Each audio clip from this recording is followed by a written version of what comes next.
When a person feels hungry, the stomach often makes rumbling noises, known as borborygmi. This happens because the stomach and intestines are empty and filled with air.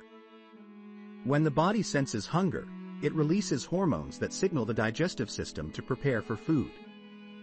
The muscles in the stomach contract to move any leftover food, liquids, or gas. This movement creates noise, which can be louder when the stomach is empty.